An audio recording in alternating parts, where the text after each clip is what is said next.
তো বিসিএস 40তম আমার যে ভর্তি পরীক্ষা ছিল, অর্থাৎ আমাদের বিসিএস 40তম আমাদের আমাদের প্রশ্নের মধ্যে আমাদের মানসিক চিন্তা, অর্থাৎ আমাদের যে আইকিউ লেভেল টেস্ট করার জন্য কিছু রকম আইকিউ কোশ্চেন থাকে, যে কোশ্চেনগুলো আমাদের সাধারণত আমরা একটু মানে অন্যরকম লাগে, যে আমাদের তাৎক্ষণিক মেলাতে বুঝতে একটু সমস্যা লাগে। তো এই জিনিসটার জন্য আমাদের প্রচুর পরিমাণে কিন্তু আইকিউ যে কোশ্চেনগুলো ছিল সেই কোশ্চেনগুলোকে আমাদের প্র্যাকটিস করতে হবে।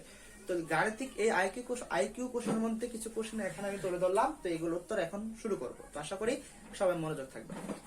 তো এখন একটু খেয়াল করেন, আমার এখানে প্রথম একটা চিত্র দেওয়া ছিল আমাদের 40তম বিসিএস পরীক্ষার যে প্রশ্ন আইকিউ লেভেলের যে প্রশ্নগুলো ছিল, এই চিত্র দিয়ে বললো, এই চিত্রটা এখানে আরো একটা অপশন ছিল, সেই অপশনটা আমি লিখি নাই। এই চিত্রটা বলবে এখানে যে অপশনগুলো ছিল তার সাথে এটা কোনটা মিলে যায়, অর্থাৎ এখানে আসলে এক্স্যাক্টলি এই কোন চিত্রটা আসলে এটার একটা রূপ। তো এই ক্ষেত্রে আমাদের কিন্তু এই চিত্রটা নিয়ে আমরা একটা কঠিন ভাবা চিন্তা শুরু করবে, আসলে তেমন কিন্তু না। এখানে একটু খেয়াল করি আমাদের, যে এখানে আমার যে দুইটা কোণ থেকে দুইটা কি করে ছেদক রেখা চলে গেল, আর এটা দুইটা বাহুকে ছেদ করছে। যেমন এই বাহুটা একটা বাহুকে ছেদ করলো, এই বাহুটা একটা বাহুকে ছেদ করলো, কিন্তু ভূমিকে কোনো ছেদ করে নাই, ভূমিকে কোনো ছেদ করে নাই। এই চিত্রটাতে আমাদের একটু জিনিসটাকে ঢাকা দিয়ে রাখার মতো একটা অবস্থা তৈরি করে ফেললো। এখন এই প্রশ্নের উত্তরটা আমি কি করব? তো একটু খেয়াল করি আমরা,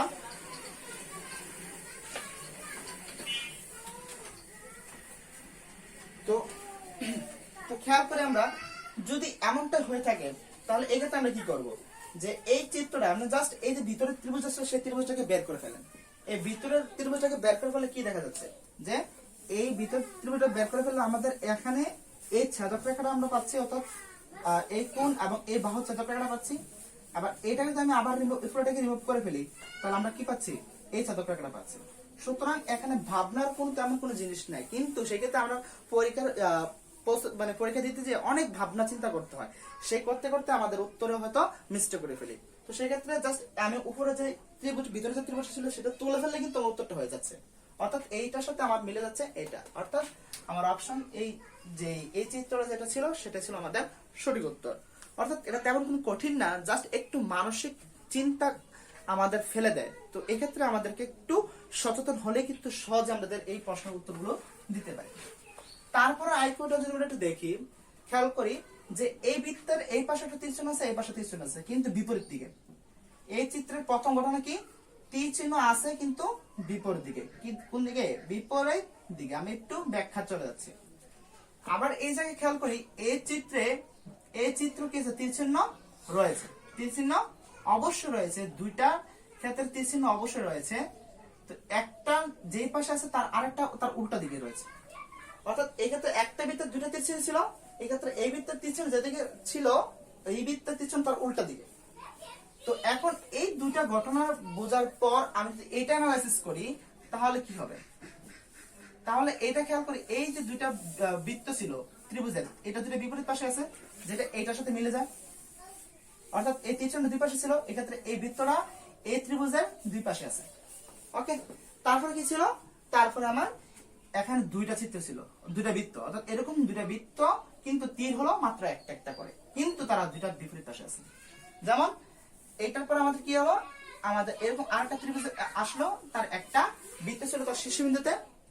তাহলে প্রশ্ন করলো তারপরে চিত্রটা কি হবে, এই তারপরে চিত্রটা কি হবে তা আমাদের এইটা উপরে দেখলে বোঝা যায়, যে প্রথম বৃত্তের চিত্র তীর চিহ্ন যেদিকে ছিল তার উল্টা দিকে ছিল, তারপরে তীর চিহ্ন, তারপরে চিত্রটা কি হবে, অবশ্যই সে ত্রিভুজের এই বৃত্তটা হবে তার উল্টা দিকে, অর্থাৎ এখানে।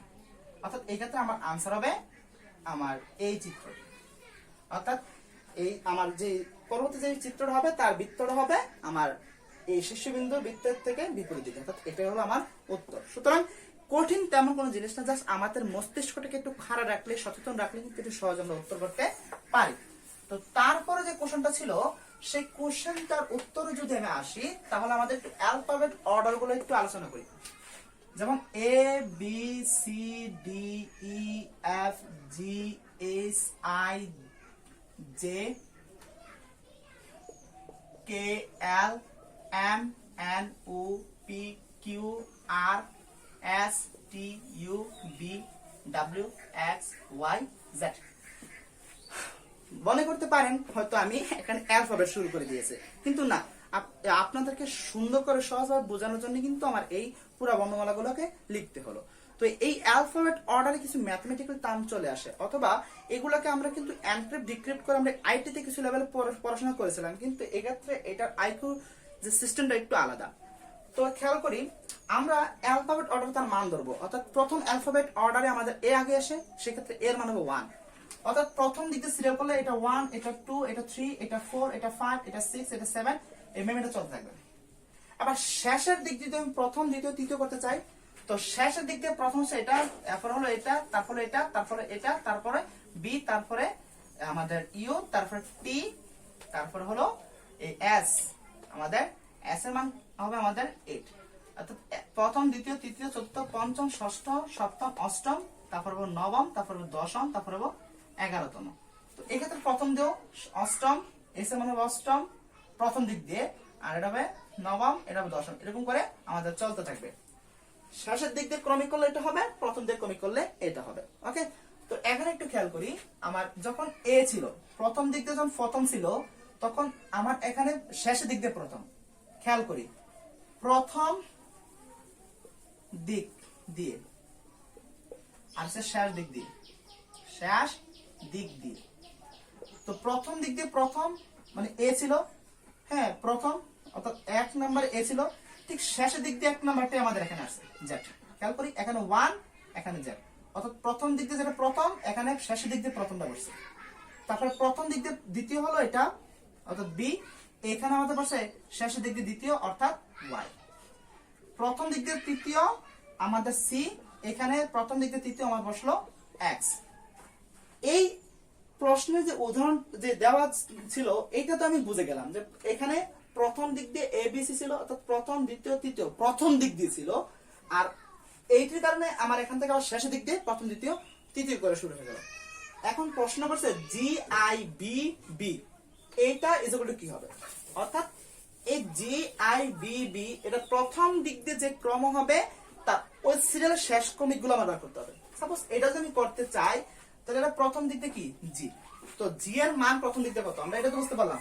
এটা প্রথম দিকে প্রথম হলে আমি শেষের দিক দিয়ে প্রথমটাকে ধরবো। তো জি এর মান কত?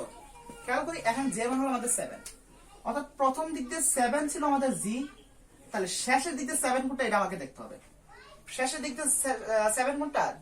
জেড 1 2 3 4 5 6 7 করলে শেষের দিক দিয়ে আমার 7 আসছে টি, সুতরাং এই ক্ষেত্রে টি। তারপরে খেয়াল করি আই, প্রথম দিক দিয়ে আই এর মান কত ছিল? আই এর মান 9, তাহলে শেষের দিক দিয়ে 9 কোনটা? আমাদের আর, অর্থাৎ শেষের দিক দিয়ে আমাদের 9 হলো আর। তারপরে আমার প্রথম দিক দিয়ে বি ছিল কি? আমি যদি প্রথম দিকে চিন্তা করি 1 2 3 4 5 6 7 8 9 10 11 12 13 14 15 16 17 18 19 20 21 22, অর্থাৎ 22 নম্বরে ছিল আমাদের বি, অর্থাৎ n is equal to 22। আমার 22 নম্বরে ছিল কি আমাদের এই বিটা ছিল আমাদের 22 নম্বরে, এই বি আমাদের 22 নম্বরে। তাহলে আমি এখন কি করব? n is equal to 9, অর্থাৎ এটা i ছিল, এই b ছিল আমাদের 22 নম্বরে, তাহলে এখানে শেষের দিকে 22 নম্বর হবে। 22 নম্বর কত দেখি? 8,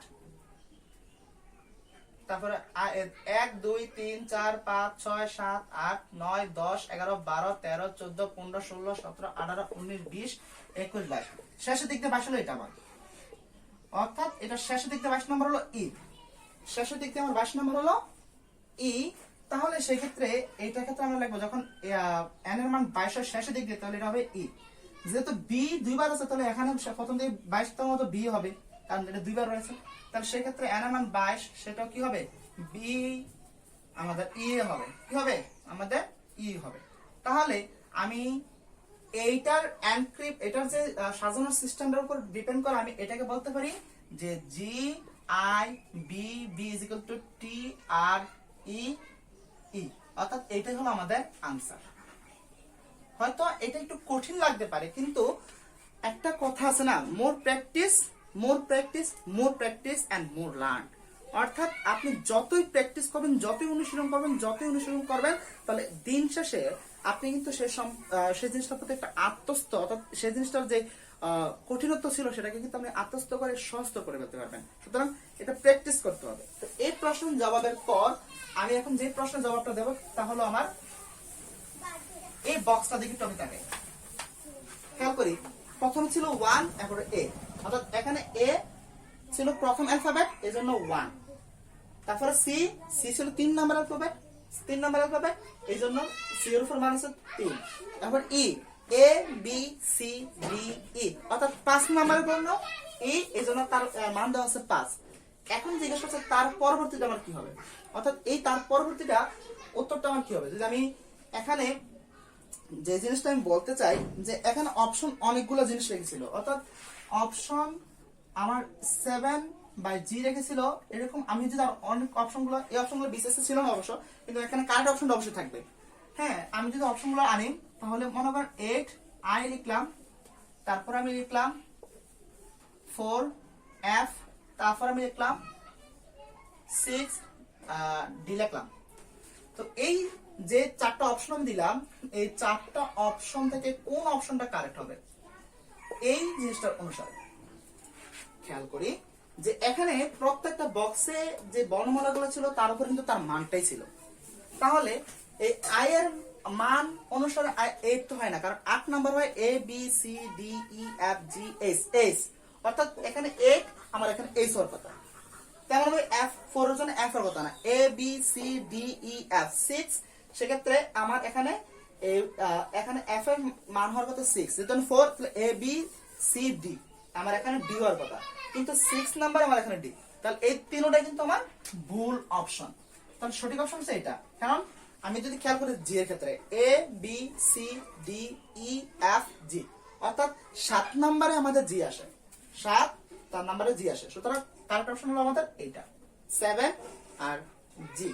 কারণ এ বি সি ডি করে যদি আমি জি পর্যন্ত বলি তাহলে আমি 7ম নম্বরে জি পাবো। তাহলে এটাই হলো আমাদের কারেক্ট উত্তর এই বক্স অনুসারে। তো আশা করি এই আইকিউ কোশ্চেনটা আপনাদের বোধগম্য হয়েছে। তার পরবর্তী যে আমাদের আইকিউ কোশ্চেনটা হয় তা হলো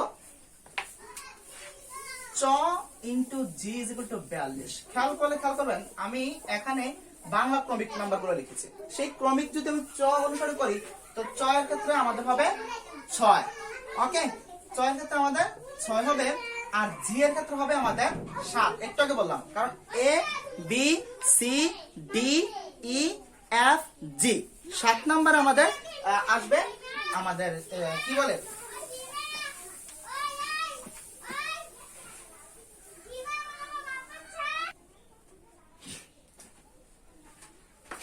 তাহলে একটু খেয়াল করি, চ ছিল আমার, চ এর ক্রমিক ছিল, অর্থাৎ আমি যদি সিরিয়ালে ক খ গুলো বলি তাহলে 6 নাম্বার আমার আসবে চ, আর যদি এবিসিডি ক্রমিক নাম্বার বলি তাহলে 7 নাম্বার আমাদের জি আসবে। তাহলে এই 6 আর 7 মানগুলো বসালে কিন্তু গুণ করলে আমার কি হবে 42 হবে, যেটা আমার এখানে ছিল। তাহলে জ আর ট এর রেজাল্ট কি হবে, এই যে আমাদের আসে আমাদের 10 নাম্বারে, যে আমাদের আসে কয় নাম্বারে 10 নাম্বারে আসে, আর ট এই যে আসলো আমাদের 10 নাম্বারে। কারণ A B C D E F G H I J করে যদি আমরা যাই তাহলে এই ক্ষেত্রে আমাদের যে আসবে 10 নাম্বারে, আর এই ট আসবে 11 নাম্বারে। অর্থাৎ ক খ গ গ উ চ ছ করে যদি আমি ট পর্যন্ত যাই তাহলে 11তম বার গেলে আমাদের এই টর আসবে। তাহলে জে এর ক্ষেত্রে মান হলো 10 আর ট এর ক্ষেত্রে মান হলো আমাদের 11। তাহলে দুইটাকে গুণ করলে 10 × 11 গুণ করলে কি হবে 110, যেটা হবে আমাদের উত্তর। সুতরাং आंसर এই ক্ষেত্রে আমার হবে 110। অর্থাৎ এই চ into G is equal two 42, এটা যদি হয় তাহলে জে ইনটু ট ইজ ইকুয়াল টু হবে আমার 110। ওকে, এটাই ছিল আমাদের যে এই প্রশ্নের উত্তর। তো আশা করি এই প্রশ্নের উত্তরগুলো আপনাদের বুঝতে তেমন কোনো কঠিন হবে না। তো যদি ভালো লাগে থাকে তাহলে অবশ্যই কমেন্ট, লাইক এবং শেয়ার করবেন। আর হ্যাঁ, পরিশেষে আমার ভিডিওটিকে সাবস্ক্রাইব করবেন, এবং সাবস্ক্রাইব করে আমার যে নতুন নতুন যে বিসিএস যে কোশ্চেনগুলো ছিল, অর্থাৎ বিসিএস যে ম্যাথ কোশ্চেন, বিজ্ঞানের যে বিভিন্ন কোশ্চেনগুলো অথবা গাণিতিক যুক্তির যে বিভিন্ন কোশ্চেনগুলো ছিল তার সহজ সমাধানগুলো আপনি অতি সহজে আমার প্লেলিস্ট থেকে সংগ্রহ করে বুঝতে পারবেন, এবং আপনার যে চাকরি, বিভিন্ন চাকরি পরীক্ষা এবং বিসিএস যে বিভিন্ন পরীক্ষা রয়েছে অর্থাৎ আমাদের বিসিএস যে সবার লক্ষ্য যে বিসিএস যে বিভিন্ন পরীক্ষায় আমার ভালো নাম্বার প্রিলিতে বা বিভিন্ন ভালো নাম্বার তোলা, সেক্ষেত্রে কিন্তু আপনি এক ধাপ এগিয়ে যেতে পারবেন। তো সবার উজ্জ্বল ভবিষ্যৎ কামনা করে আজকের ভিডিওটা আমি এই পর্যন্তই রাখলাম। সবাই ভালো থাকবেন, ঘরে থাকবেন, সুস্থ থাকবেন। খুদা হাফেজ।